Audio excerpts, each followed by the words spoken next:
ഈ KPCC പുനഃസംഘടനയാണെങ്കിലും ഈ രാഹുൽ മാങ്കൂട്ടത്തിൻ്റെ വിഷയത്തിന് ശേഷം ഉണ്ടായിട്ടുള്ള ഒരു വലിയ അവ്യവസ്ഥിതി കോൺഗ്രസ് പാർട്ടിയിലുണ്ട്. അതുവരെ വലിയ കുഴപ്പമില്ലാതെ പോയി. ഇപ്പോൾ തൃക്കാക്കര ഉപതെരഞ്ഞെടുപ്പ്, അത് കഴിഞ്ഞ് പുതുപ്പള്ളി ഉപതെരഞ്ഞെടുപ്പ്, അത് കഴിഞ്ഞ് പാർലമെൻറ്റ് തെരഞ്ഞെടുപ്പ്, പാലക്കാട് തെരഞ്ഞെടുപ്പ്, നിലമ്പൂർ തെരഞ്ഞെടുപ്പ്, ഇത്തരം വരെ സതീശൻ വളരെ വൃത്തിക്ക് കൊണ്ടുപോയി. സതീശൻ മനോഹരമായിട്ട് കൊണ്ടുപോയി.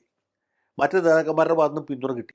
സുധാകരൻ മാറി സണ്ണി ജോസഫ് വന്നപ്പോൾ എല്ലാവരും വിചാരിച്ചു ഇനിയിപ്പോൾ ഡബിൾ എഞ്ചിനായിരിക്കും ഇവിടെ വരാൻ പോകുന്നത്. പക്ഷെ സംഭവിച്ചതല്ല. ഉണ്ടായിരുന്ന എഞ്ചിൻ തന്നെ ബ്രേക്ക് ഡൗൺ ആയി. അതിൻ്റെ പുറത്താണ് ഈ രാഹുൽ മാങ്കൂട്ടത്തിൻ്റെ വിഷയം വരുന്നത്. ആ മാങ്കൂട്ടത്തിനെ ഇവർ കൈകാര്യം ചെയ്യുന്നതിന് വിജയിച്ചുവെങ്കിലും ആ കൃത്യസമയത്ത് ഈ ഷാഫി പറമ്പലിന് രാഹുൽ മാങ്കൂട്ടത്തിന് KC വേണുഗോപാൽ വലിയ പിന്തുണ കൊടുത്തു. അങ്ങനെ മൊത്തത്തിൽ അതുവരെ ഉണ്ടായിരുന്ന ഒരു കുതിച്ചു കയറ്റം, ഒരു മുന്നേറ്റം തടയപ്പെട്ടു. ഇതാണ് പറ്റിയത്. അത് വലിയൊരു വിഷയമായിട്ട് മാറി. അത് ഇപ്പോൾ ഷാഫിയും KC വേണുഗോപാലും ചേർന്ന ഒരു ഒരു ഒരു ദൂഷിത കൂട്ടുകെട്ടാണ് ഇപ്പോൾ ഈ KPCC മുന്നോട്ട് പോകുന്നത്.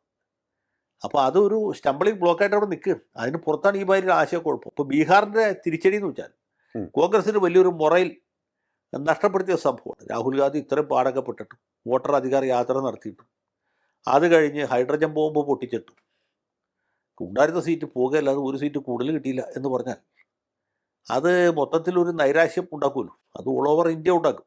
കേരളത്തെ പ്രത്യേകിച്ചും തെരഞ്ഞെടുപ്പ് വരാൻ പോകുന്നതായതുകൊണ്ട് കൂടുതലായിട്ടുണ്ടാവും പഞ്ചായത്ത് തെരഞ്ഞെടുപ്പിൽ.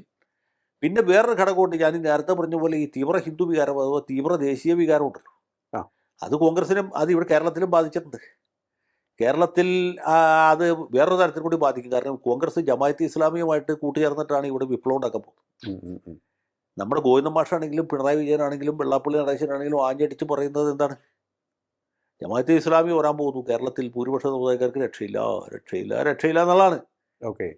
ആ ഇതിനുള്ള ഒരു വലിയ ഷോക്ക് ട്രീറ്റ്മെൻറ്റാണ് ബീഹാറിൽ കിട്ടിയിട്ടുള്ളത്. അവിടെ ഈ മുസ്ലിം ന്യൂനപക്ഷത്തെ പ്രീണിപ്പിക്കാൻ വേണ്ടിയിട്ടാണ് പുള്ളി വോട്ടർ അധികാര യാത്ര നടത്തിയതും ഈ പാകിസ്ഥാനെ പ്രോത്സാഹിപ്പിക്കുന്നതിനുള്ള സംഗതികൾ കൊടുത്തു. അതൊക്കെ ഇവിടെ പ്രത്യക്ഷത്തിൽ ദോഷം ഉണ്ടാക്കുമല്ലോ.